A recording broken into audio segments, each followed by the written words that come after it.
Hey everyone, I'm Nick, and this is Super Awesome Film Club episode 28. This is season 3 where we discuss films that made each of us love film. Today we're here with our usual panel, Io Blair-Freese, our movie philosopher, wave hi, Io.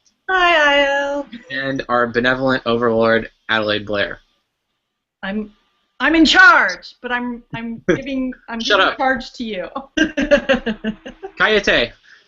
Today we're talking about Pedro Almadovar's 2004 film Bad Education. We're going to do a quick synopsis, except it might be a little less quick than quick because there's a lot going on, many layers. So first layer, okay, so there's this guy. His name is Enrique. Enrique is a filmmaker. He's having some creative struggles while he's searching for his next film, and then miraculously his estranged childhood friend and first love, Ignacio, appears at his office with a story entitled The Visit, which he says is inspired by their time at this Franco-era Catholic boarding school. Ignacio, who tries to make Enrique call him by his new stage name, Angel, wants to give Enrique the story to adapt into a film as long as he lets him play the lead role. Okay, so second layer, the story that Ignacio gives Enrique, The Visit. So this story is about a trans person named Zahara, previously known as Ignacio. Zahara meets a drunken admirer whom she plans to rob, and then discovers that this person is actually her childhood lover named Enrique, strangely enough. She then plans to confront and blackmail this priest, Father Manolo, who was their literature teacher at school, who obsessed over and abused Enrique. No, Ignacio. Ignacio, sorry.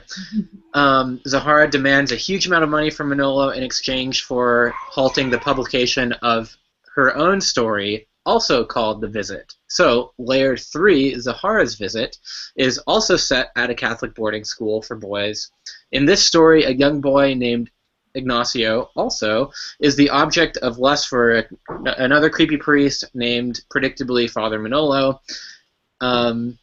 Ignacio meets Enrique, they fall in love, Manolo discovers this and subsequently expels Enrique because he's jealous, and then Ignacio attempts to give the priest what he wants himself in return for not expelling Enrique, but Manolo just molests Ignacio and expels Enrique anyway. So, those are the 3 layers. Now, zooming back to the first one, Enrique, the filmmaker, decides to go ahead with adapting Ignacio's or Angel's story. He soon discovers that Angel is not who he says he is, and is in fact Ignacio's younger brother, Juan.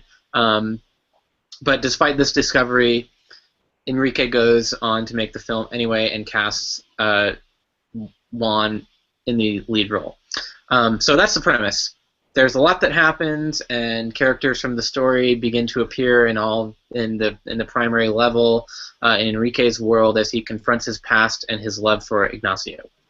And then, so in addition to these 3 layers, I think it's also kind of interesting to think about a 4th outer kind of meta layer in being Almodovar's story, because he's a queer guy making a film about a queer guy making a film. So there's that. Okay, so let's talk about this movie that we're going to spoil. I'll go first. So I'm not sure if this film actually made me love film, but it certainly hit me in a different way than any other movie I'd seen up to that point, which was like 2.5 years ago, maybe. And a huge part of that is the way it looks. It's not...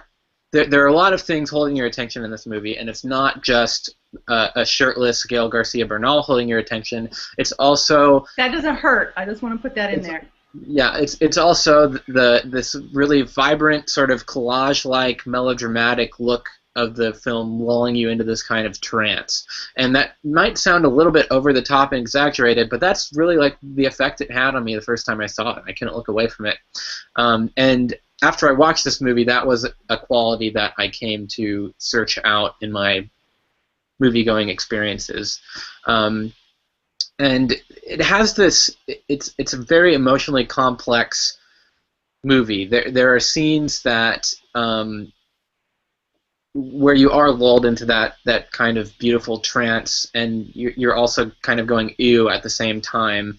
The primary one being the Moon River scene where Ignacio is singing with Father Manolo, and there are these really creepy undertones to it, and it leads up to Ignacio being molested in the bushes. But the scene itself is really beautiful to look at, and it just conjures up this sort of emotional complexity that is tough to process at the time. And I appreciate when movies make me feel conflicted, and this one does that throughout. And there's that beautifully surreal scene of all the priests playing soccer, and it just looks like absolutely ridiculous, but also just magnificently beautiful. And there's that like freeze frame shot of the priest playing goalie, like diving up for the ball, and I just love that shit. And it also spurned this kind of epiphany for me about melodrama. I think up to that point I was really like staunchly into straight realism, a la Truffaut and the 400 Blows. Like I had this view that for film to really access reality or any kind of relatable human emotion, it had to be very matter-of-fact and look like reality to do that. And Bad Education, creepy priests, and the crazy plot aside, it really taps into the excitement of youthful discovery in terms of love and sexuality, and how the passage of time complicates everything. And it does that despite this sort of like telenovela overblownness of its appearance. And in fact, like the fact of it being overblown actually is another way of tapping into reality, and it kind of starts to elevate reality almost. And every Almodovar film has this arresting visual quality to it. I think I watched All About My Mother like 2 or 3 weeks before I saw this one for the first time, and it's similar in a lot of ways, but not to this extent. I think Bad Education is perhaps the most over-the-top and vibrant of his films, at least in the later period. So that's the meat of it for me.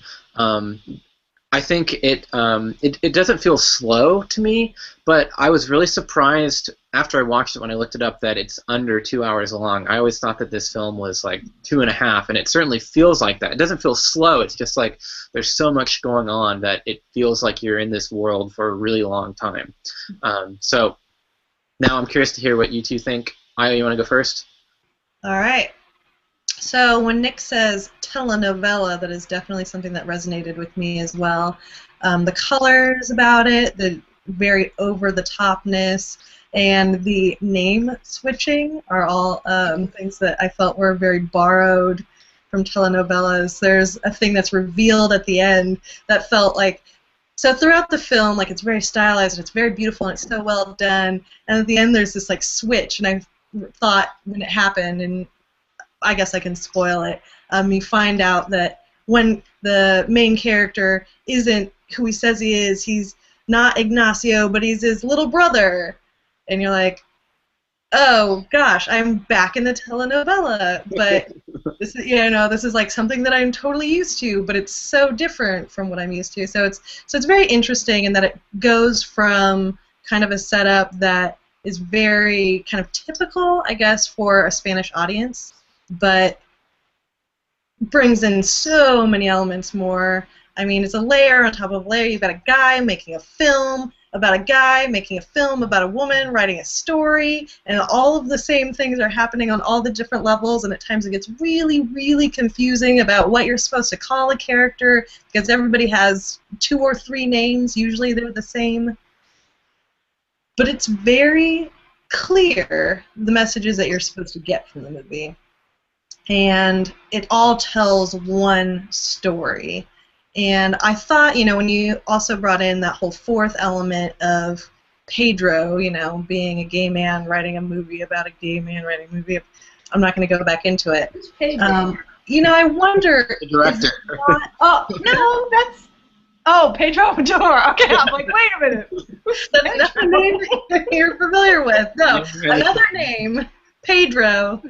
You know, I wonder if this is a way of telling part of his story, because when you add so many layers like this, it's almost as if he's trying to separate from something three folds over. That's postulation, but it is something that is very telling, and it is a very fun visual murder mystery-esque kind of telenovela that I would highly recommend you go to see for many, many reasons. One being that it's just very rich and exciting. Indeed. Thank you, Anna. Adelaide? Okay, I'm very excited. So this movie is the super gay Hitchcock film I have always wanted. Seriously. Okay. This is the most gay Hitchcock film since Rope. So yeah, but it's super gay. Like, that's gay. This is super gay. Okay, so you know right at the outset that he is quoting Hitchcock, because as you're looking at the opening credits, the music is very Bernard Herrmann, who was the guy who scored a lot of Hitchcock's movies. Think about that. So you've got stories within stories, which echo sort of Stage Fright, which is a movie that is really interesting. And I'm gonna spoil. No, it's not a spoiler, but it's something that if you're not careful, you'll not pay attention to in Stage Fright. So Stage Fright, a guy is telling a story, and you forget over the course of the film that he's an unreliable narrator. And then things happen, and you're like, oh yeah, this is a story within the story. Another thing is that Zahara is a Hitchcock blonde, specifically mimicking Kim Novak in Vertigo, because as you open up on her, she's got the blonde hair that's up, and very classy looking. And then later, when she's wandering around, she has like her wig, or perhaps it is her natural hair, I'm not sure which one, is brownish. And Kim Novak in Vertigo goes from being a blonde to, when she's not pretending to be somebody else, she's got brown hair. There's that. And can we just say that Gael Garcia Bernal makes a gorgeous woman? He just a good-looking. He'd make a gorgeous anything. Yeah. He's kind of dreamy, a little young for me, but like, he's fun to watch. So there's a lot of shifting identities in this, which is something that Hitchcock was known for, of things morphing into other things, and obviously in Vertigo, but even in like North by Northwest, Cary Grant's character sort of takes on this other aspect, first at force, but then he willingly does so. Like, in Suspicion, is Cary Grant a killer, or is he a great guy? So it's all these shifting identities. There's an Almodovar cameo because he's the pool boy. I had that. Similar to Hitchcock's, always putting himself in. And the main thing here is that it's about obsessiveness. So at the end, the last word is passion, which is shown on the screen. But I think obsession would have been a more apt thing to have there, because everybody is obsessed. Enrique's obsessed with Ignacio. Father Manolo, after he's not Father Manolo anymore, is obsessed with Juan. Like, everybody, and Juan is just freaking obsessed with everybody. But everybody is just working out on these obsessions. And that's like, Hitchcock's working on his obsessions. The characters in his movies are working on their obsessions. So this is a movie about being in the grip of your obsession and just barreling forward full bore. And for everybody but Ignacio, it kind of works out. And Manolo. No, it does work for Manolo, because it says at the end that he's still in Juan's life. Yeah, because he blackmails him and just hanging out.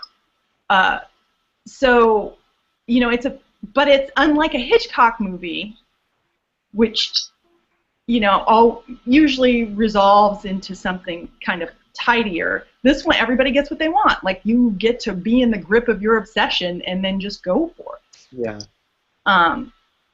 And then, oh, and one other thing I forgot to talk about was that in Shifting Identities is Juan's sexuality. Because he's a hustler, I don't think he's gay. But he will sleep with whomever it takes to get what he wants. And he may enjoy it, but I'm not entirely sure that he's gay. And it says that he marries the wardrobe assistant or whatever. So that's kind of interesting in that the sexuality is shifting identities, and also Zahara's sexuality, or transitioning from man to woman. Like, all identities on all different levels are always in play in this movie. Yeah, so it is basically the super gay Hitchcock movie I've always wanted. Hitchcock exploded. And it's gorgeous. I saw it in DVD. I don't know if this is out on Blu-ray, but if it is, I've got to see it. It's available for free on YouTube by Gay Movies 1.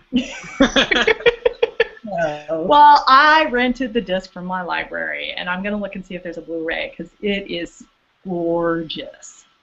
For everyone else, it's available by Gay Movies 1 on YouTube. I'm sure if Criterion will probably be releasing it. I think they're working their way through this stuff. So, and I loved it. And I had never seen it. So I've seen a lot of Almodovar's early stuff, but and I've seen some of the later stuff, but I kind of got off the train for a while, and I think I need to get back on it, because I think so. And we'll be doing a mini-series of his coming up in the next... Coming soon in Season 4, Super Awesome Film Club explores Pedro. Okay, that's all I have to say. Okay. Anyone have anything else to add? Nope. Okay, well... Wait to find it. So thank you all for stopping by. 2 weeks from now, we'll be talking about Wings of Desire by Wim Wenders, my third and final film. And then after that, we'll do something really special. No spoilers. Okay, Heidi, you said you had a tagline? Oh no, it's the super gay Hitchcock film I've always wanted. Okay, well, that's my catchy phrase. And this is a super gay show you always wanted to watch, so come back in 2 weeks. That's we'll be less gay, perhaps, but still gay. Still gay. Okay, thank you everybody for tuning in. Watch the skies. Guys.